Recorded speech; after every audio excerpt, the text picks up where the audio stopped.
शाम के बज गए 5। मैं सचिन शर्मा सबसे तेज प्रधान टाइम से फिर जुड़ा हूं आपके साथ। बहुत खुशी का पल आया है। हरिद्वार उत्तराखंड का नाम रोशन किया है।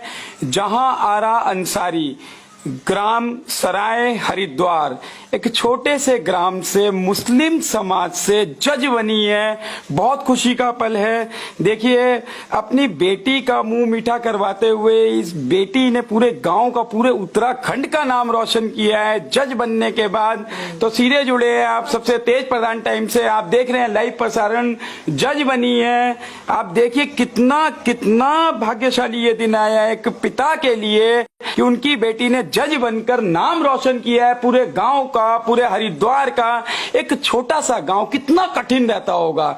मुस्लिम समाज जिसमें कहीं अभी कुछ जगह पर ऐसा देखा जाता है कि समाज से महिलाएं कम बाहर आती हैं। तो जब कम बाहर आती हैं तो शिक्षा नहीं मिल पाती है। जब शिक्षा नहीं मिलती है तो बड़े पदों पर नहीं बैठ पाती हैं। तो कितना बड़ा मन कर अपनी बेटी को पढ़ाया लिखाया, हर संभव मदद करी बेटी की। और उस बेटी ने बदले में अपने परिवार को, पूरे उत्तराखंड को, पूरे हरिद्वार को नाम रोशन कर दिया। मिसाल बनी है ये बेटी मिसाल बनी है। हरिद्वार से जज बनी है।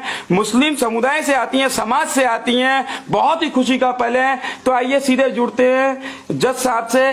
कठिनाइयां, कैसी कठिनाइयां, किन कठिनाइयों की चुनौतियों को पार करते हुए आप यहां तक पहुंचे हैं? सबसे पहले मैं स्वागत करता हूं सबसे तेज प्रधान टाइम्स परिवार की ओर से आपका। तो कितनी कठिनाइयां रही हैं आपके साथ? सर, अगर मैं कठिनाइयों की बात करी तो जैसे कि आपने सबसे पहले बोला है कि मुस्लिम समाज, तो मैं वहीं से स्टार्ट करूंगी कि मुस्लिम समाज में हर कोई जानता है कि लड़कियों को बाहर नहीं निकलने दिया जाता है।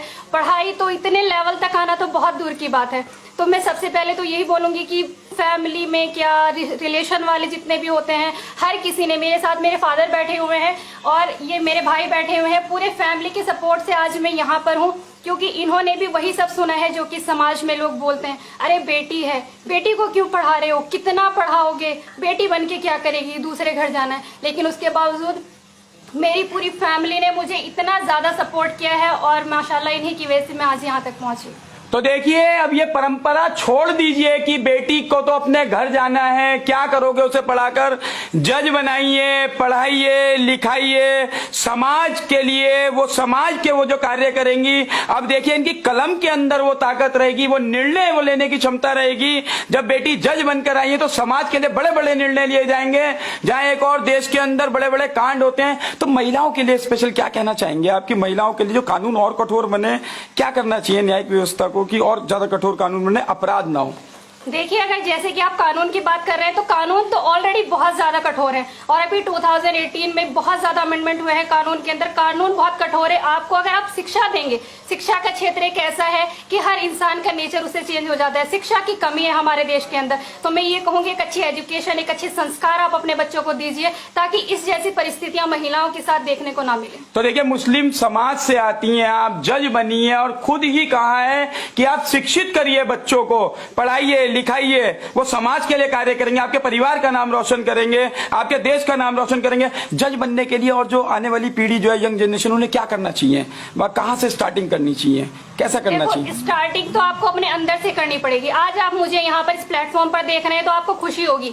आप कहेंगे अरे उसकी बेटी देखिए जज बनी है, उस बिटिया को देखिए, लेकिन वो बिटिया कैसे बनी है आपको ये समझना होगा। आपको सपोर्ट करना होगा अपने बच्चों के। और हर बच्चे से मैं ये कहना चाहूंगी कि आप ये चीज दिखाइए अपने पेरेंट्स को कि आपके अंदर भी प्रतिभा है, अगर ये कर सकती है तो हम भी कर सकते हैं। तो इंशाल्लाह आपको कामयाबी मिलेगी, फैमिली आपको सपोर्ट करेगी और आप अपना जज्बा दिखाइए और इंशाल्लाह आप भी यहाँ तक पहुंचेंगे। निश्चित ही अब आप उस न्यायिक व्यवस्था में आ गए हैं कि कोई पक्षपात नहीं रहेगा। मुस्लिम समाज के लिए अभी भी एक जहां जैसे आपने बताया कि बेटियों को कम बाहर भेजा जाता है, तो परिवर्तन करने की आवश्यकता आ गई है। आपके कभी मन के अंदर भावना रही कि बेटी को बाहर भेजे या पढ़ाए लिखाए, क्या रहा आपका? मेरे मन के अंदर कभी ऐसी भावना नहीं आई है। मैं बेटे और बेटी में कभी फर्क नहीं समझा। देखिए, क्या भावुकता है, क्या विनम्रता है कि बेटी और बेटे में कोई फर्क नहीं समझा। तो उसी वो देखिए, आप विचारों का ही सिर्फ एक अंतर होता है। जब फर्क नहीं समझा तो आज बेटी ने कितना नाम रोशन किया है। वो जो खुशी है, उस खुशी की भावुकता आप देखिए, वो बयान नहीं कर पा रहे हैं। तो मेरी ओर से पुनः आपको एक बार और शुभकामनाएं। जो आने वाली पीढ़ी है, अभी जो यंग जनरेशन जो है, पढ़ाई के लिए उन्हें क्या करना चाहिए? कितने घंटे तक उन्हें कम से कम पढ़ाई करनी चाहिए?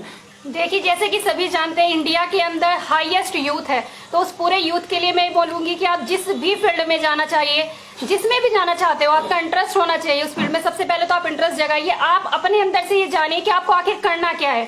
जो चीज आपको करनी है पूरी लगन और मेहनत से करिए। देखो, टाइम क्या है, हर किसी के लिए अलग होता है, हर किसी का शेड्यूल अलग है। अपने अकॉर्डिंग आपको नाइट में मिलता है, आपको डे में मिलता है, आपको टाइम निकालना पड़ेगा। कोई भी चीज इजी नहीं है और कोई चीज बहुत टफ भी नहीं है। अगर आपने मन से ठान लिया है तो टाइम आपको देना पड़ेगा। वही हर किसी का अपना है, 8 to 10 आवर, 11 to 12, ये तो आपको देना ही पड़ेगा। इससे कम में बिल्कुल भी काम नहीं चलेगा। तो देखिए, बहुत बड़ी उपलब्धि है मुस्लिम समाज से आकर इतना पढ़ना लिखना, बाहर जाना, मेहनत करना, परिवार का पूरा सहयोग मिला है। उनके भाई मेरे साथ जुड़े हैं, उनके पिता मेरे साथ जुड़े हुए हैं। इन परिस्थितियों में अपनी बेटी को, अपनी इज्जत को देखते हुए उन्होंने पढ़ाया लिखाया, मान सम्मान दिया और उस बेटी ने 4 गुना कर लौटाया। आप देखिए, जज बन चुकी हैं, अब ये हरिद्वार का नाम रोशन किया है। हरिद्वार की बेटी है, इस ग्राम की बेटी है, उत्तराखंड की बेटी है। मेरी ओर से, आप सभी की ओर से पुनः आपको हार्दिक शुभकामनाएं। मैं सचिन शर्मा, सबसे तेज प्रधान परिवार की ओर से आपसे फिर मिलूंगा जल्द।